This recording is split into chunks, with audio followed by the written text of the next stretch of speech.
दोस्तों सबसे बड़ी बात ये होती है कि हमारा जो हिंदुस्तान है, जो भारतवर्ष की पृष्ठभूमि है ना, वो बड़ी अजीब है। ऐसा संस्कृति, ऐसा पृष्ठभूमि विश्व में शायद कहीं और नहीं है, जहाँ पे आपको सभी प्रकार की ऋतुओं का आनंद लेने का मौका मिलता है। और जितने ज़्यादा त्योहार हमारे यहाँ हैं, उतने त्योहार विश्व में कहीं नहीं है। देखिए आप, तीनों ऋतुओं का विशेष 3 ऋतुएँ बोलते हैं। हालाँकि हम वैदिक काल में 6 ऋतुओं का वर्णन है आयुर्वेद में। गर्मी, बरसात और ठंड का हम आनंद लिया करते हैं। उसके पश्चात में हमारे जो 3 ऋतु, उसके हिसाब से हमारे प्रमुख त्योहार भी हैं। आप देखिए, आप होली मनाते हो बड़े उत्साह के साथ में, फिर आपका दशहरा और नवरात्रि का पर्व होता है चैत्र में भी, और इधर शारदीय नवरात्रि अभी आपने मनाई। साथ में आप दीपावली, अब कल से धनतेरस हो जाएगा। आप सभी को हम शुभकामनाएं देते हैं। तो इतना सारा जो त्योहार है वो कहीं और नहीं मनाया जाता है। पूरा विश्व जहाँ पे 3 प्रकार की ऋतुओं की बात करता है कि गर्मी, बरसात और वर्षा हुई हो, ठंड ही होती है, लेकिन हम भारतवर्ष में जब बात करते हैं तो हम 6 ऋतुओं की बात करते हैं। हम कहते हैं कि वर्षा है, शरद है, हेमंत है, शिशिर, बसंत, ग्रीष्म। इस प्रकार की 6 ऋतुएं हैं। इस सभी 6 ऋतुओं के पीछे का अगर हम देखें तो इसी के आधार पे हमारे यहाँ जो हमारे ऋषि मुनि रहे, हमारे पूर्वज रहे, और विशेष तौर पे आयुर्वेद, इन्होंने उसके हिसाब से खान पान भी बनाया है। अब एक बात को सोचो, क्यों हमारे यहाँ पे लोग मना करते हैं कि आपको रात को भोजन नहीं करना है, दिन को क्यों करना है? पृथ्वी जब अपने एक्सेस पे जब घूमती है, दिन और रात बनते हैं। रात को अग्नि कम होती है क्योंकि सूर्य नहीं होता है। सूर्य होगा तो अग्नि ज्यादा होगी, इसलिए कहते हैं कि दिन को जो हो सके आप भोजन करें, रात को अवॉइड करें। सूर्य की परिक्रमा करते हुए पृथ्वी को 2 ऐसे पॉइंट आते हैं जहां पे नॉर्थ और पोल के हिसाब से 2 लंबे समय निकलते हैं, दिन और रात के, जिसके आधार पे आयन बना है, जिसे हम उत्तरायण और दक्षिणायन के नाम से जानते हैं। उत्तरायण और दक्षिणायन में बांट दे तो उत्तरायण का समय एक ऐसा समय होता है जब सूर्य जो है पृथ्वी के काफी करीब होता है। कहते हैं कि जब सूर्य पश्चिम, पूर्व से पश्चिम की ओर जाते हैं तो उत्तर होके जा रहे हैं, तो एक लंबी दूरी तय हुई, तो किरणें की जो गर्मी है वो काफी आती है। दक्षिणायन सूर्य में पृथ्वी पर सूर्य की रोशनी कम रहती है।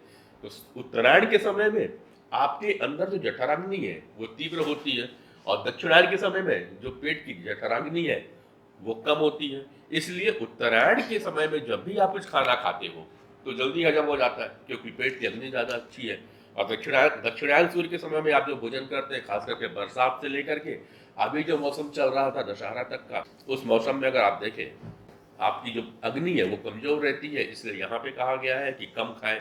इसीलिए शायद हमारे भारतवर्ष में जितने भी पंथ हैं, चाहे वो हिंदू की बात करें या सिख की बात करें, या हम अपने जैनिज्म या बुद्धिज्म की बात करें, सारे यहाँ पे रात्रि के भोजन को अवॉइड करने को कहा गया, और साथ ही साथ ये कहा गया है कि आप जितना हो सके उतना कम खाएं, हैवी भोजन नहीं करना चाहिए। खैर, आयुर्वेद के हिसाब में हर व्यक्ति की अपनी एक प्रकृति होती है, इसी तरह वातावरण की भी अपनी प्रकृति होती है। जैसे कि जब हम आप आकर के पॉजिटिव हेल्थ जोन में अपना टेस्ट कराते हैं, खास करके हमारे वेदा पुल्स से, तो आपको जानकारी मिलती है कि आपकी एक प्रकृति क्या है। या तो आप वात होते हैं, या पित्त होते हैं, या कफ होते हैं, या फिर ड्यूअल नेचर पे आते हैं, वात पित्त, पित्त कफ, या वात कफ के नेचर के आ जाते हैं। इसी प्रकार ये जो 6 ऋतुएं हैं, इन ऋतुओं के भी अपने अपने त्रिदोष होते हैं। जैसे कि अगर मैं पहला महीना ले लूं, तो दक्षिणायन का प्रथम महीना ले लेता हूं, जब सूर्य दक्षिणायन रहते हैं, तो इसमें खासकर वर्षा ऋतु आती है। और वर्षा ऋतु में श्रावण और भाद्र पक्ष कहते हैं, यानी कि 15 जुलाई से लेकर के 15 सितंबर तक का ऑलमोस्ट का जो मोटा मोटा जो महीना होता है, ये वर्षा काल का महीना होता है, बरसात का महीना होता है। इस महीने में वात जो वायु में वात का प्रकोप रहता है, यानी वात एग्रीवेट होता रहता है, और उसी समय जो पित्त है वो एक्यूमुलेट होता है। यानी 2 प्रकार को आपको तकलीफें देखने को मिल सकती है। एक आपको वात बढ़ा रहेगा और पित्त इकट्ठा हो रहा है, लेकिन परेशान नहीं कर रहा है। लेकिन अगर जो लोग पित्त प्रवृत्ति के व्यक्ति होंगे उनको यहाँ पे परेशानियां होंगी, और वात वाला जो व्यक्ति होगा उसको निश्चित रूप से वात की परेशानियां दिखाई दे देंगी। तो ये जो बरसात के प्रमुख 2 महीने हैं, इसमें वात के और पित्त की परेशानियां अक्सर देखने को मिलती हैं। जो दूसरा महीना अगर हम आते हैं उसके ठीक बाद निकलते हैं, 15 सितंबर से लेकर के अभी जो 15 नवंबर तक का महीना है, जिसको हम अभी कहते हैं ना, वो कुमार और कार्तिक का महीना कहा जाता है। अश्विन और कार्तिक मास है, जिसमें आपके मुख्य त्योहार आ जाते हैं, नवरात्रि और दिवाली अभी खत्म हो जाएगी, साथ ही साथ में तभी कार्तिक मास भी खत्म हो जाएगा।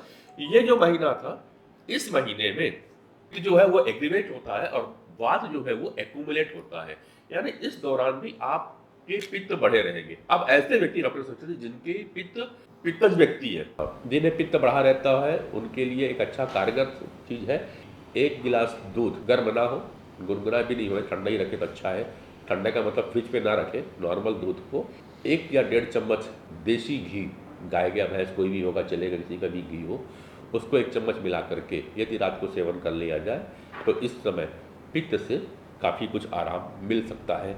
ऐसा हमारे आयुर्वेद की किताबों में वर्णित है, वाग्भट के द्वारा जो किताबें मैं पढ़ रहा हूँ। तो ये मैंने कहा, जिनको लगता है कि तकलीफें हैं, इतनी बताए गए बातों के आधार पे लोगों को लगता है कि नहीं तकलीफ है, तो हमारे यहाँ पे क्वांटम डिवाइसेस उपलब्ध है, काफ़ी आप लोगों ने चेक किया है। तो जिस तरह से प्रकृति बदल रही है वैसे वैसे अपने शरीर की प्रकृति वात पित्त कफ को जानिए, परखिए और किस मौसम में कौन सा विकृति में कन्वर्ट हो रही है वात पित्त कफ में, और वैसा ही अगर मौसम है, यानी कि अगर पित्त का व्यक्ति है और मौसम पित्त का है तो उन्हें क्या क्या चीज़ें अवॉइड करना चाहिए, कौन सी एक्सरसाइज नहीं करना चाहिए, कौन सा खाना अवॉइड करना चाहिए, क्या बेहतर होगा, उसके हिसाब से आप अपने डाइट को प्लान करिए और आप हेल्दी रह सकते हैं। वेदा पल्स आप बीच बीच में अपना चेक कराते रहिए पॉजिटिव हेल्थ जोन पे, और उम्मीद तो करूँगा ज़्यादा नहीं तो कम से कम साल में 2 बार तो करा लेना चाहिए, क्योंकि सूर्य के उत्तरायण और दक्षिणायन होने के साथ साथ में वात और पित्त और कफ का प्रकोप अपने हिसाब से बदलता रहता है। हालांकि जितनी आयुर्वेद बातें हो रही इस हिसाब से तो हर तीसरे महीने आदमी को अपना वेदा पल्स एक बार चेक करा लेना चाहिए, अगर उन्हें ऐसा लगता है कि मैं अक्सर बीमार रहता हूँ तो।